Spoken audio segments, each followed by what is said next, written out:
Assalamualaikum warahmatullahi wabarakatuh. Sahabat berbagi cerita yang dimuliakan Allah. Selamat berjumpa kembali di channel ini, semoga selalu dalam keadaan sehat walafiat. Amin ya robbal alamin. Pada kesempatan kali ini berbagi cerita tentang kisah seorang pemuda soleh yang sangat berbakti kepada orang tuanya. Inilah kisah Uwais Al-Qarni. Uwais Al-Qarni memiliki nama lengkap Abu Amru Uwais bin Amir bin Jaza Al-Qarni Al-Muradi Al-Yamani, adalah penduduk dari Qoron di Yaman. Ia lahir pada tahun 594 Masehi dari Bani Murad, meninggal pada tahun 657 Masehi dan dimakamkan di Rokoh Suriah. Ia juga pernah ikut dalam Perang Siffin. Uwais Al-Qarni tinggal di kota Yaman. Ia mendapatkan ujian berupa penyakit sopak. Seluruh tubuhnya menjadi belang-belang karena penyakit sopak tersebut.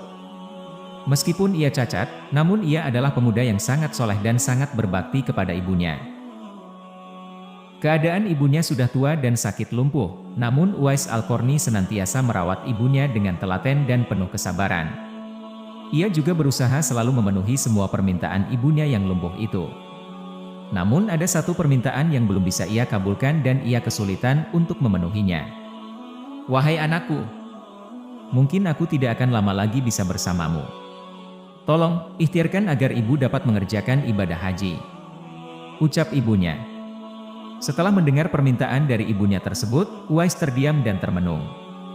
Karena harus menempuh jarak yang sangat jauh perjalanan menuju ke Mekah, jarak antara Yaman ke Mekah sekitar 1119 km.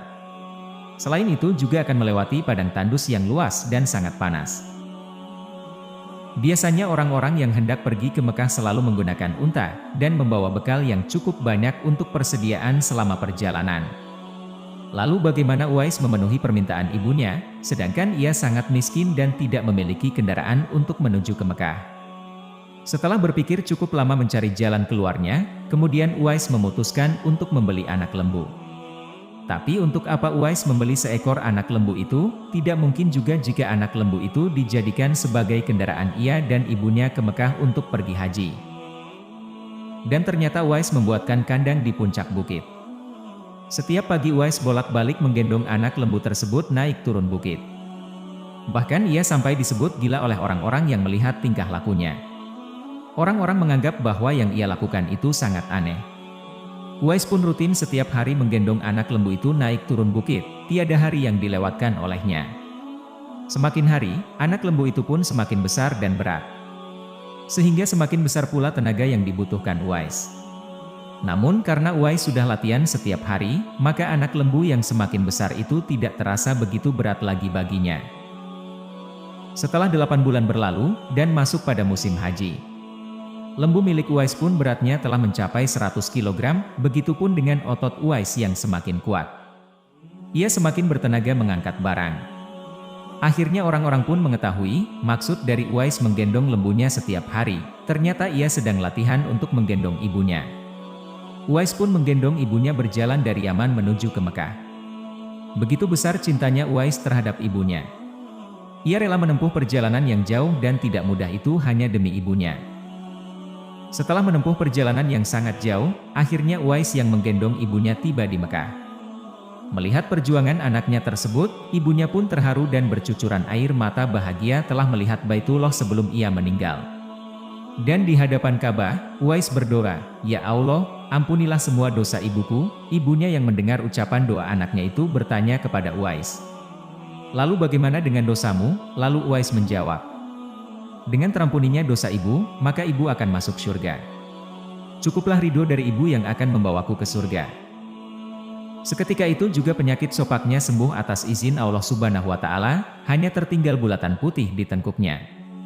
Yang mana bulatan putih tersebut sengaja disisakan sebagai tanda bagi Umar bin Khattab dan Ali bin Abi Thalib agar dapat mengenali Uwais Al-Qarni kelak. Ketika dalam perjalanan pulang dan sampai di kota Madinah, segera ia mencari rumah Nabi Muhammad. Setelah ia menemukan rumah Nabi, diketuknya pintu rumah itu sambil mengucapkan salam, keluarlah seseorang seraya membalas salamnya. Segera saja Uwais Al-Qarni menanyakan keberadaan Nabi yang ingin dijumpainya. Namun ternyata Nabi tidak berada di rumahnya, beliau sedang berada di medan pertempuran. Uwais Al-Qarni hanya dapat bertemu dengan Sayyidah Aisyah, istri Nabi. Betapa kecewanya hati Uwais. Dari jauh ia datang untuk berjumpa langsung dengan Nabi, tetapi Nabi tidak dapat dijumpainya. Dalam hati Uwais Al-Qarni bergejolak, perasaan ingin menunggu kedatangan Nabi dari medan perang. Tapi kapankah Nabi pulang?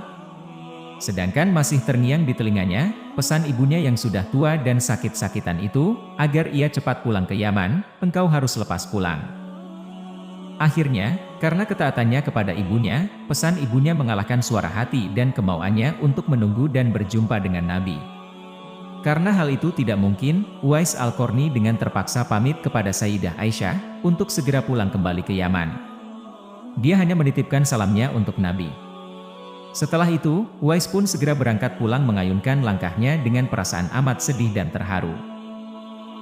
Peperangan telah usai dan Nabi pulang menuju Madinah. Sesampainya di rumah, Nabi menanyakan kepada Siti Aisyah tentang orang yang mencarinya. Nabi mengatakan bahwa Uwais anak yang taat kepada ibunya, ia adalah penghuni langit. Mendengar perkataan Nabi, Siti Aisyah dan para sahabat tertegun. Menurut keterangan Siti Aisyah, memang benar ada yang mencari Nabi dan segera pulang ke Yaman, karena ibunya sudah tua dan sakit-sakitan sehingga ia tidak dapat meninggalkan ibunya terlalu lama. Nabi Muhammad melanjutkan keterangannya tentang Uwais Al-Qarni, penghuni langit itu, kepada sahabatnya, kalau kalian ingin berjumpa dengan dia, perhatikanlah ia mempunyai tanda putih. Sesudah itu Nabi memandang kepada Ali bin Abi Thalib dan Umar bin Khattab seraya berkata, suatu ketika apabila kalian bertemu dengan dia, mintalah doa dan istighfarnya, dia adalah penghuni langit, bukan orang bumi. Dan setelah Rasulullah wafat, dan Umar bin Khattab menggantikan Abu Bakar sebagai khalifah, beliau pun mengingatkan kepada Ali bin Abi Thalib tentang Uwais Al-Qarni yang diceritakan Nabi. Setiap kafilah Yaman yang datang, dua sahabat ini selalu menanyakan tentang Uwais Al-Qarni. Rombongan kafilah dari Yaman menuju Syam silih berganti, membawa barang dagangan mereka. Suatu ketika, Uwais Al-Qarni turut bersama mereka.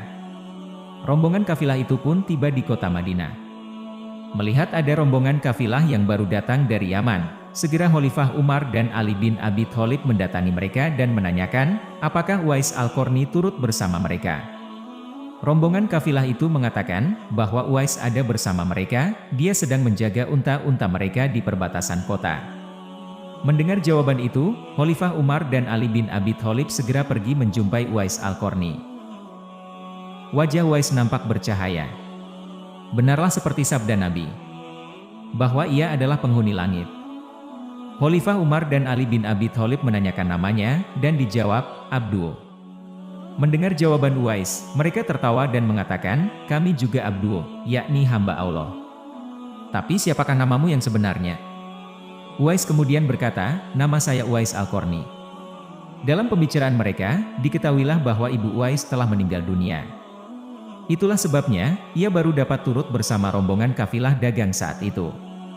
Akhirnya Khalifah Umar dan Ali bin Abi Thalib memohon agar Uwais membacakan doa dan istighfar untuk mereka. Uwais enggan dan dia berkata kepada Khalifah, sayalah yang harus meminta doa pada kalian. Mendengar perkataan Uwais, Khalifah Umar berkata, kami datang ke sini untuk mohon doa dan istighfar dari Anda. Seperti dikatakan Rasulullah sebelum wafatnya. Karena desakan kedua sahabat ini, Uwais Al-Qarni akhirnya mengangkat tangan, berdoa dan membacakan istighfar. Setelah itu Khalifah Umar berjanji untuk menyumbangkan uang negara dari Baitul Mal kepada Uwais untuk jaminan hidupnya. Segera saja Uwais menampik dengan berkata, hamba mohon supaya hari ini saja hamba diketahui orang. Untuk hari-hari selanjutnya, biarlah hamba yang fakir ini tidak diketahui orang lagi. Beberapa tahun kemudian, Uwais Al-Qarni berpulang ke rahmatullah. Anehnya, pada saat dia akan dimandikan, tiba-tiba sudah banyak orang yang berebutan ingin memandikannya. Dan ketika dibawa ke tempat pembaringan untuk dikafani, di sana pun sudah ada orang-orang yang sudah menunggu untuk mengkafaninya. Demikian pula ketika orang pergi hendak menggali kuburannya, di sana ternyata sudah ada orang-orang yang menggali kuburnya hingga selesai.